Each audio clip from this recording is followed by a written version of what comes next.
Thank you, Mr. Speaker. Last year, I had the opportunity to visit Sudan and hear from the Sudanese people. I saw firsthand the devastating toll that the Sudanese regime had taken on the country of Sudan and its citizens. Sadly, today, the hardship and violence have escalated after months of peaceful protests by brave Sudanese people.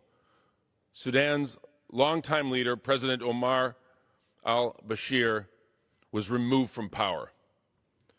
Since then, the Transitional Military Council has attacked protesters who are peacefully calling for a transition to democratic governance. The news we continue to see from Sudan over the past few weeks has been nothing short of heart-wrenching, as peaceful protesters have been attacked, have been threatened, and have been killed. Congress cannot sit idly by while this regime kills its own citizens, blocks communication to the outside world, and continues to commit serious human rights abuses. Congress must do everything we can to help end this conflict. We are morally obligated to use this platform to call attention to what is happening there and to speak with a unified voice that the Sudanese government's treatment of its people is completely unacceptable. For these reasons, I've introduced a bipartisan resolution this week calling attention to the situation in Sudan. And I'm honored that the chairman of the Foreign Affairs Committee, Mr. Engel, joined on this issue, Representatives McGovern and Bilirakis, in supporting this legislation as original co-sponsors. And I ask my colleagues to all join as co-sponsors in this important resolution, a resolution that affirms that it's Congress's position that the Transitional Military Council must immediately stop all violence against peaceful protesters and begin to immediately transition governance to a democratic and civilian-led body.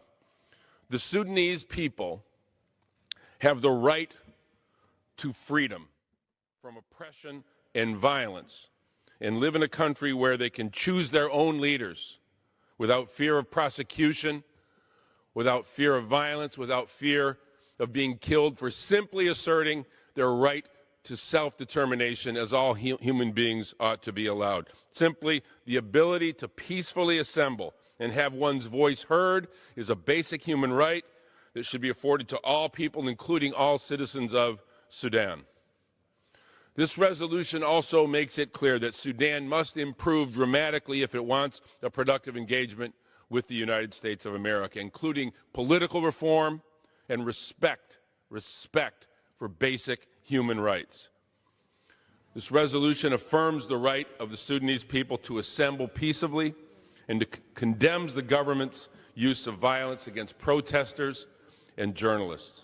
We emphasize that absent political reforms and respect for human rights, it will be impossible for the U.S. to engage Sudan as a partner. It is time that we step up. It is time that we have our voices heard, that we stand up for people whose voices are being silenced by violence. We have a chance to speak in a clear voice and send a message that the United States and its government will support the people of Sudan. Sudan must do better